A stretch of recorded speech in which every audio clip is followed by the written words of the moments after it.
Chandu Vihar. Hi friends, నేను మీ చందు. 13, 14, 15 తేదీల్లో kite pest అవుతుంది హైదరాబాద్లో. ప్రతి ఒక్కరు వచ్చి ఈ పండుగను ఎంజాయ్ చేస్తున్నారు. నమస్తే మీ అందరికీ.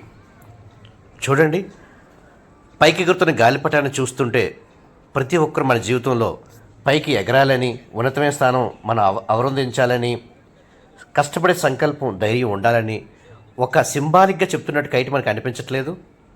నిజమే కదా. మనం ఎదగడానికి మనం ఎదుగుతున్న క్రమంలో ఎంతోమంది మన పేరెంట్స్ కావచ్చు, పెద్దలు కావచ్చు, మన గురువులు కావచ్చు, ఎంతోమంది మన తోడుగా ఉన్నప్పటికీ మనం ఎదిగే దానాల్లో మనమే మాత్రమే కనిపిస్తాం కదా, ఎవరు కనిపించరుగా. దీంట్లో ఎంత మోరల్ స్టోరీ ఉందో మనం గమనిస్తే, హైదరాబాద్లో కైట్ ఫెస్ట్ గవర్నమెంట్ ప్రతిష్టాత్మకంగా ప్రతి సంవత్సరం 13, 14, 15 అంటే సంక్రాంతి పర్వదినాల్ని పునరుద్ధరించుకొని ఇక్కడ కైట్ ఫెస్ట్ అవుతుంది. కుటుంబంతో ప్రతి ఒక్కరు వచ్చి ఈ కైట్ ఫెస్ట్ని సెలబ్రేట్ చేసుకోవడమే కాకుండా ప్రతి ఒక్కరూ తన సంతోషాన్ని, ఆనందాన్ని తన కుటుంబంతో స్పెండ్ చేస్తారు. ఇక్కడ కల్చరల్ ప్రోగ్రామ్స్ ఉంటాయి, అదే ఫుడ్ స్టాల్ కూడా ఉంటాయండి. ఫుడ్ స్టాల్ కూడా ఉంటాయి. వీఆర్ ఎంజాయింగ్ లాట్ అనమాట. డిఫరెంట్ ఫుడ్స్ ఉంటాయి.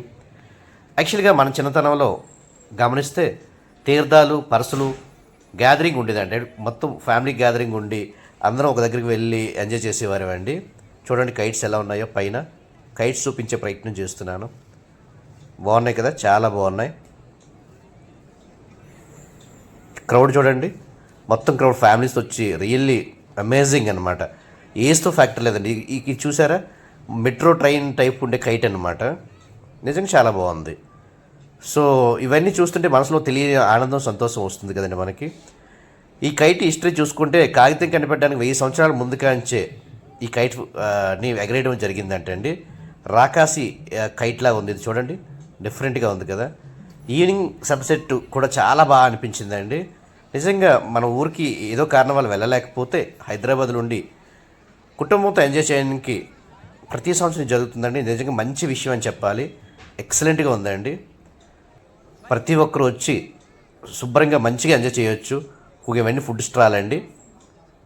కల్చరల్ ప్రోగ్రామ్స్ కూడా అవుతున్నాయి. చాలా జనం ఉండటం వల్ల నేను అక్కడికి వెళ్ళి షూట్ చేయలేకపోయాను. పెద్ద స్టేజ్ వచ్చి మన కల్చర్ని అర్థం పట్టేలాగా తెలంగాణ గవర్నమెంట్ కల్చరల్ ప్రోగ్రామ్స్ కానీ, ఫుడ్ ఈవెంట్స్ కానీ అన్నీ పెట్టడం జరిగింది. అందరూ వచ్చి చూడండి, ఎక్సలెంట్గా ఉంది. ఓకేనండి, థ్యాంక్ యూ అండి, నమస్తే, enjoy the day, like, subscribe.